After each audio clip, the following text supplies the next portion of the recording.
actually did say. Yes. Yeah, on Sudan, yesterday you told us the Sudanese government had told you that Ms. Ibrahim had been briefly detained but subsequently released, yes. and that she had not been arrested. Mm-hmm. Her lawyer told us that she had been arrested, that he was at the prison, that he was at the police station with her.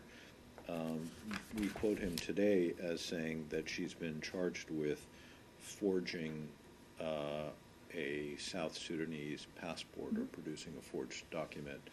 So I do have an update for you that explains the discrepancy in statements. And I'm particularly keen to know whether the U.S. And South Sudanese, but you may only be able to speak for the U.S. Ambassadors or envoys had been summoned by the Sudanese Foreign Ministry over this. Yep, so midday yesterday when we talked, she had not been arrested at the airport. Subsequent to the briefing, timing is often very important here, the family was taken to a police station for further questioning, where police subsequently rearrested her on charges related to her travel documents. She has been held since then at the police station. Her family is with her. She is in the custody of the Sudanese police while the issues related to her their travel documents, are sorted out. Embassy staff have been in frequent contact with the family, our lawyer and its lawyers, and have provided needed supplies to the family while she's been in the custody of the police, so been able to visit her and give her something she needs. The government of Sudan has assured us of the family's safety.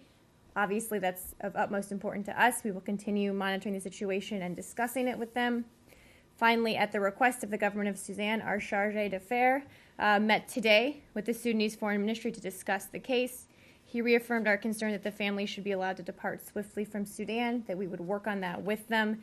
You are right, I cannot speak for the South Sudanese government. Let me see if I have any other updates.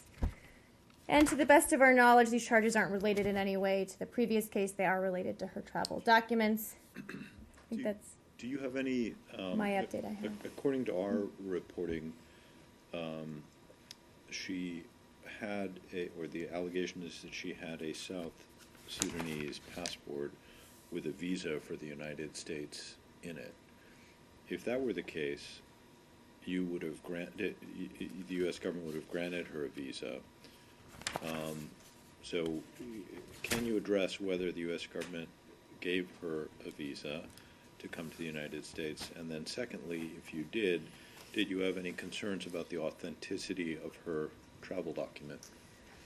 Can't comment a lot more on the specifics of her travel documents. Obviously, we're working with her and her family and the government of Sudan to try and get everything in proper order so she can and her family depart swiftly. But what about, did you give her a visa? We can't comment any further on the specifics of her travel documents. But I'm not asking about her travel document. Well, a visa is technically a travel document, Arshad. So is it really? I thought a travel document referred to a passport.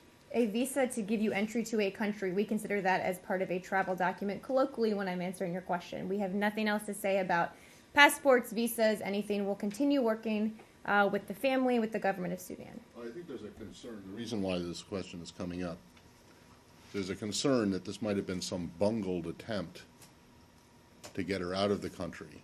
Bungled by who? I don't know, by the South Sudanese, by you guys, I don't know. There are processes in place for people to leave certain countries. We have been working with the family to ensure that they can swiftly depart from Sudan. We know there are a number of documents needed. We want to make sure everything's in order. We're working with them right now to see if we can help in any way. Your understanding is that this woman is a citizen of South Sudan?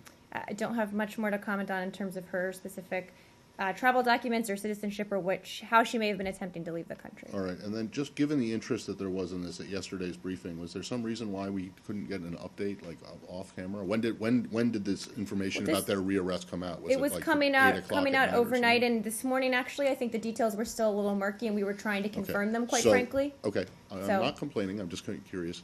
But you're satisfied that this new account from the Sudanese authorities is correct as far as it goes? Well, it's not a new account, it's an updated account. What I said yesterday was the situation at the time. Right, but you're confident that this is accurate now? Yes. I mean, we've met with her in the prison. In the custody of the Sudanese police. I wouldn't refer to it as a prison. I don't have all the specifics on that. We've met with her and given her some items she needs, and they've said they will keep them safe, and we are absolutely going to make sure they do so. Okay, but I mean, as far